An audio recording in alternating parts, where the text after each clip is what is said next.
morning, everybody. I hope you're well. So, about a week or so ago, my daughter, who's 2.5, we moved her out of her crib into a big girl bed. It's a kid's bed, day bed, whatever you want to call it. I don't really know. But, she was pretty comfortable in her crib, but we thought it was time. And we never know how that's going to go, so we transitioned her to her big bed, her normal bed, whatever we want to call it, and loved it. She was super excited for it. She thought it was fantastic. And the first night, she slept in there, no problem, didn't get out once. We thought, oh, that's too good to be true. But, knock on wood, she has been remarkable.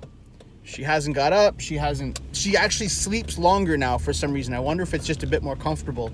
Although it's the same mattress, we're not really sure. But anyway, every morning, thankfully a little later now, she sits in her bed and she calls for us. And just like she would do when she was in her crib, she calls for us, mommy, daddy, Caleb, I'm awake, come get me. And I said to Kate the other day, I said, I'm not going to teach her that she can get out on her own.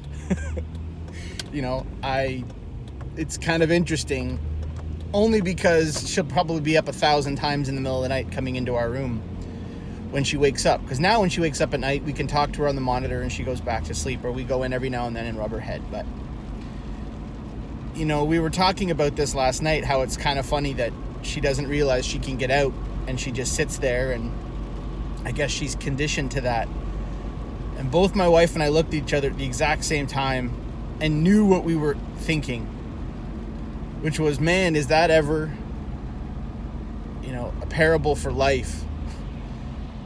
How many things do we avoid doing, or do we not realize we can do because we've been so conditioned to being behind bars, that we think that there are still these bars holding us back from striking out into the world and doing what we want to do. But because of what we're used to, because of what we've been conditioned to believe and have been told our whole lives, we sit there and we wait for someone to come and rescue us. We complain about not being able to go do these things. We're victims, the bars of fear and anxiety, and fear of ridicule, all these sorts of things that are holding us back. There's no bars there, folks.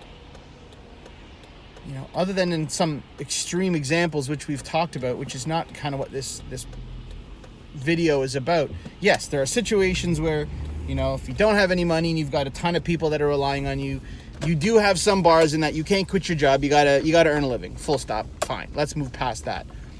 But starting businesses, getting in shape, moving to a different place, leaving an industry, having tough conversations with spouses. Even I see this with a lot of young people. The shoulds of life. You should have a job. You should get married. You should have kids. You should have a house. You should blah, blah, blah, blah, blah, blah, blah, blah. These are imaginary bars that we drag around with us because we've been conditioned to think that there are bars there. That's it, right? Ask yourself, what are the things that you want to do in life that you keep giving yourself a laundry list of reasons as to why you can't do them? And ask yourself, are you actually sitting in some bed pretending that you're in a crib? Are you seeing bars that don't exist? Are you afraid to move or afraid to do something simply because you've been conditioned at one point in your life you were told you can't or shouldn't? Fuck shouldn't. I'm really getting to this point of fuck shouldn't. Have a traditional job? I don't know if I want one. Have to have a traditional relationship? Look, I'm very blessed and it worked for me, but I know so many people that obsess about getting married and having children when I don't think that's what they want. You know? Just because it works for one person doesn't mean that it has to work for you. You know, that there are things in life that we want to enjoy. And provided, as always, that you're not hurting anyone, go for them. Stop seeing bars where there are no bars. Stop seeing limitations where there are no limitations. And I'm preaching to myself as much as I'm preaching to everybody else here, because I have lived my life so afraid of these imaginary consequences to things that I don't actually think exist. There was a point in time where, particularly after my first class, where I thought that CrossFit would kill me. And then I got pretty good at it. I was never great, but I got pretty good at it. And after my first jiu-jitsu class, I was convinced that this was going to kill me. And it didn't. The first time I spoke up in a meeting, the first time I set a boundary in life, I thought it was going to have these huge ramifications and that life was going to be inexorably changed, and it wasn't. It was better. But 99% of the time, all of the fears and concerns that I had were unfounded. Most of the things that we worry and obsess about don't exist. Most of the reasons why we think we can't do something, they only exist in our minds. That's it. Very few people have literal bars holding them back. Very few people have legitimate fears and concerns that the thing that they're about to try, or the things that they want to do, or the way they want to live their life will actually kill them or will actually destroy them.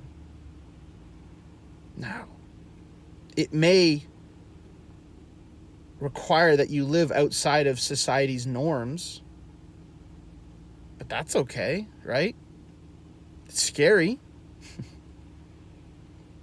But living up to those expectations, or trying to fit in, is actually what's killing us.